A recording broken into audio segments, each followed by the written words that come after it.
கட்ட ஆளுமைகளாக உருவாக வேண்டியவர்களை தடுமாற்ற பாதையில் அழைத்து சென்று கொண்டிருக்கின்றார். நீங்க யோசிச்சு பாருங்க ஐயா, யோசிச்சு பாருங்க, எப்படிப்பட்ட பூமி இது. ஐயாவளி பாதையில வந்திருக்கக்கூடிய எல்லாம் இவ்வளவு பேர் இருக்கிறோங்க ஐயா.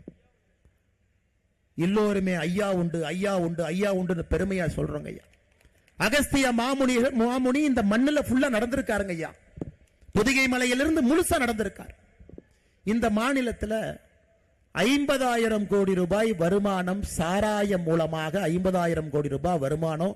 அதை வச்சுதான் நம்ம பட்ஜெட் போடுறோம்னா எப்படிங்க ஏத்துக்க முடியும்? எப்படிங்க ஏத்துக்க முடியும்? அதனால அனுப்பிச்சு வந்தவங்களே, இந்த 2026 தேர்தல் என்பது சாதாரணமா நம்ம வாக்குச்சாவடிக்கு போயிட்டு ஓட்டு போட்டு வர போறது இல்லை. நீங்க ஓட்டு குத்துற இவிஎம் மிஷின் உடையணும். அந்த கோபத்தோடு உங்களுடைய வாக்கு இருக்கிறாங்க. அந்த வெறியோடு ஓட்டு. எந்த காரணத்திற்கும் கூட திராவிட முன்னேற்ற கழகத்தினுடைய அரசு விடுங்கய்யா. தமிழகத்திற்கு ஆகாத ஒரு கட்சினா திராவிட முன்னேற்ற கழகத்தினுடைய கட்சி ஆகாது. அந்த கட்சியில் இருக்கக்கூடிய நல்லவங்க இன்னைக்கு வெளியே வர ஆரம்பிச்சிட்டாங்க. அவங்களும் வெளியே வர ஆரம்பிச்சிட்டாங்க. நமக்கு இது வேண்டாம் பார். சமீபத்தில் தமிழ்நாடே பார்த்து தலைகுடியக்கூடிய நிகழ்வு தென்காசி மாவட்டத்தில் நடந்ததுங்க ஐயா. தென்காசி மாவட்டத்தில் தமிழ்நாடு மக்கள் எல்லாம் பார்த்து தலைகுடியக்கூடிய நிகழ்வு.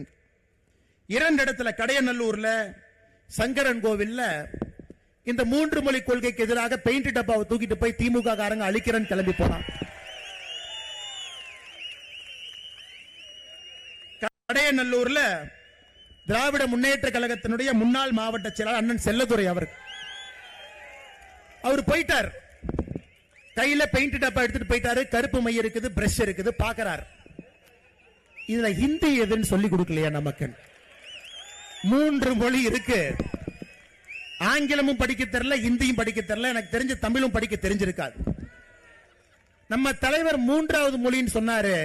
1 2 3 1 2 3 அடிடா 3வது அழிச்சார். அது பார்த்தா ஆங்கில மொழி. தமிழ்நாட்டில் எல்லாரும் பார்த்து என்னையாது நீ போய் இந்திய டப்பா எடுத்து பெயிண்ட் டப்பா வச்சு இந்தி அழிச்சா கூட ஏத்துக்கிறோம், அது கூட சண்டை போட்டுக்கலாம். உனக்கு இந்தி மொழி அழிக்கிறேன்னு தெரியாம போய் ஆங்கில மொழி அழித்து விட்டு ஒரு திராவிட முன்னேற்ற கட்சி கழகத்தினுடைய முன்னாள் ஓட்டு போட்டு இன்னைக்கு எம்எல்ஏவாக இருக்கக்கூடிய சங்கரன் கோவிலுடைய சட்டமன்ற உறுப்பினர் அண்ணன் ராஜா. இதுல அருமை என்னன்னா, அண்ணன் ராஜாக்கு இருக்கக்கூடிய 3 குழந்தைங்க.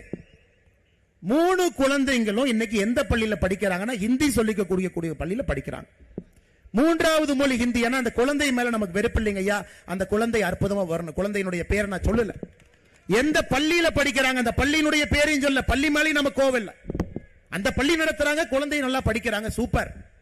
ஆனா இவருடைய சொந்த குழந்தைகள் ஹிந்தி படிக்கிறாங்க, 3 மொழி சொல்லிக்கக்கூடிய பள்ளிக்கூடத்தில் படிக்கிறாங்க. இவர் பெயிண்ட் டப்பா எடுத்துட்டு போய் அலிடா அந்த ஹிந்தின்னு அழிக்கிறார். அண்ணன் சங்கரன் கோவில் எம்எல்ஏ ராஜா நல்லா நான் வச்சுக்கங்க. 1987 இதே மாதிரி டிராமா பண்ணித்தான் ஒரு எம்எல்ஏக்கு பதவி போச்சு.